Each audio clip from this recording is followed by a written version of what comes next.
अस्सलाम वालेकुम जनाब, कैसे हैं आप लोग? खैरियत से हैं? उम्मीद करता हूँ कि आप लोग खैर खैरियत से होंगे। अच्छा व्यूअर्स, आजकल सियासत में जो है बड़ी वो हलचल मची हुई है और बहुत ही समझ लें कि आप नई नई चीज़ें सामने आ रही हैं और उनके अंदर एक बड़ी जो आजकल ज़ेर बहस मौजू है वो है नवाज़ शरीफ की वापसी। इसमें 2 दिन पहले एक चीज़ तब्दीली आई है। लाहौर हाई कोर्ट में जो है मुस्लिम लीग नवाज़ ग्रुप जो है इनकी तरफ से नवाज़ शरीफ की जो मेडिकल रिपोर्ट्स हैं ये पेश की गई हैं। अच्छा, नवाज़ शरीफ साहब 4 साल मुल्क से बाहर रहे हैं और उस दौरान कोई रिपोर्ट यहाँ पे जमा नहीं हुई। अदालत को कोई नहीं बताया गया, किसी भी इदारे को नहीं बताया गया कि वो क्यों नहीं आ रहा है,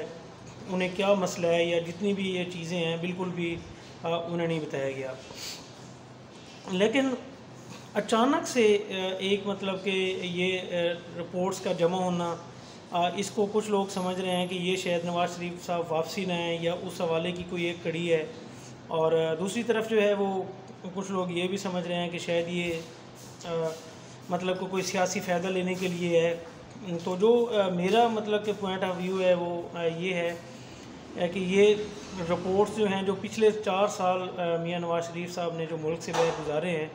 और उनके अंदर यही तकरीबन मौक़िफ़ रहा है कि भाई जो है वो इलाज की गर्ज से मौजूद वहाँ पे मौजूद हैं और अचानक से ये रिपोर्ट्स दोबारा लेके आना, और क्योंकि ज़ाहिर बात है 4 साल जो उन्होंने बाहर गुजारे हैं और यहाँ से वो चंद हफ़्तों की एक छुट्टी लेके समझ लें गए थे और उसके बाद वो वापसी उनकी नहीं हुई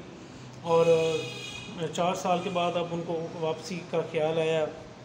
और एक बहुत बड़ा हॉस्पिटल है वहाँ का जिसकी रिपोर्ट्स जो हैं वो पेश की जा रही हैं और ये भी जो है वो बताया जा रहा है कि उनको जो है दिल का जो है वो शदीद आर्ज़े में मुब्तला है मियां नवाज़ शरीफ साहब, और फ़िलहाल वो सफ़र भी नहीं कर सकते और उनको रेगुलर फॉलोअप की भी ज़रूरत है। इसमें ना 2-3 चीज़ें मतलब कि अहम हैं। एक तो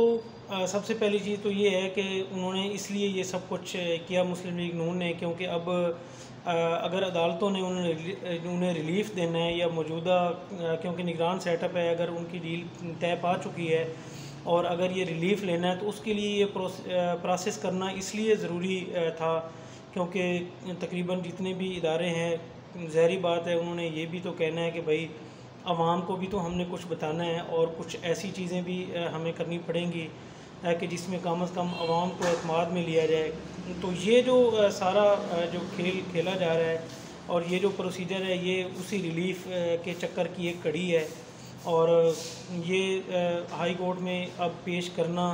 क्योंकि अब नवाज़ शरीफ ने 21 अक्टूबर को वापस आना है और वापस आके उन्होंने अदालतों का सामना भी करना है और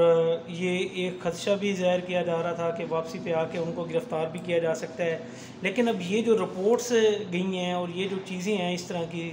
ये समझ लें कि अब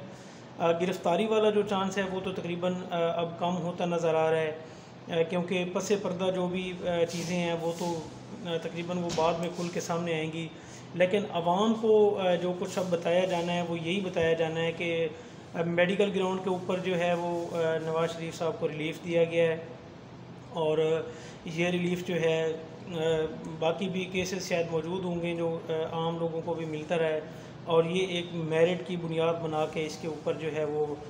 मियां नवाज़ शरीफ को बेल ग्रांट की जाएगी और बेल ग्रांट करने के बाद फिर इस तरह जो है वो ऐसा ऐसा बुला दिया जाएगा, वैसे ही बुलाया जाएगा कि जैसे समझ लें कि 4 साल पहले एक शख्स कुछ अरसे के लिए जाता है और फिर उसको बुला दिया जाता है। ये पसे पर्दा चीज़ें हैं जिनकी जो है वो डील तकरीबन मतलब मामला तय पा चुके हैं और ये जो मेडिकल रिपोर्ट्स का इन दिनों में आना है ये भी उसी की सिलसिले की एक कड़ी है। और अब मज़ीद देखते हैं जी कि अब लाहौर हाई कोर्ट जो है क्योंकि अदालतों से वो इश्तिहारी हैं मियां नवाज़ शरीफ साहब और अदालतों में वो रेगुलर पेश नहीं हुए और रेगुलर ही वो समझ लें कि मतलब कि गैर हाज़िर रहे हैं और उस वजह से वो इश्तिहारी भी करार पाए हैं। अब बाकी सारी जितनी भी चीज़ें हैं वो अब कानून के मुताबिक होंगी, कैसे मैनेज किया जाएगा, कैसे ये सारी चीज़ें होंगी और इसमें ख़ासी जो आवाम की हमदर्दी है वो बड़ा मायना रखती है और आवाम की हमदर्दी लेने के लिए ये बहुत अहम होगा कि वहाँ पे ये इंश्योर करवाया जाए कि यार ये कम अज़ कम जितना भी है ये मेरिट के ऊपर काम हो रहा है और किसी को इसके ऊपर जो है वो रिलीफ नहीं दिया जा रहा। ये आज का व्लॉग था, उम्मीद है कि आपको अच्छा लगा होगा। मज़ीद इस तरह की वीडियो देखने के लिए चैनल को सब्सक्राइब करना मत भूलिएगा और बेल आइकन को प्रेस कर दें ताकि नई आने वाली वीडियोस आप तक पहुंच सकें। शुक्रिया।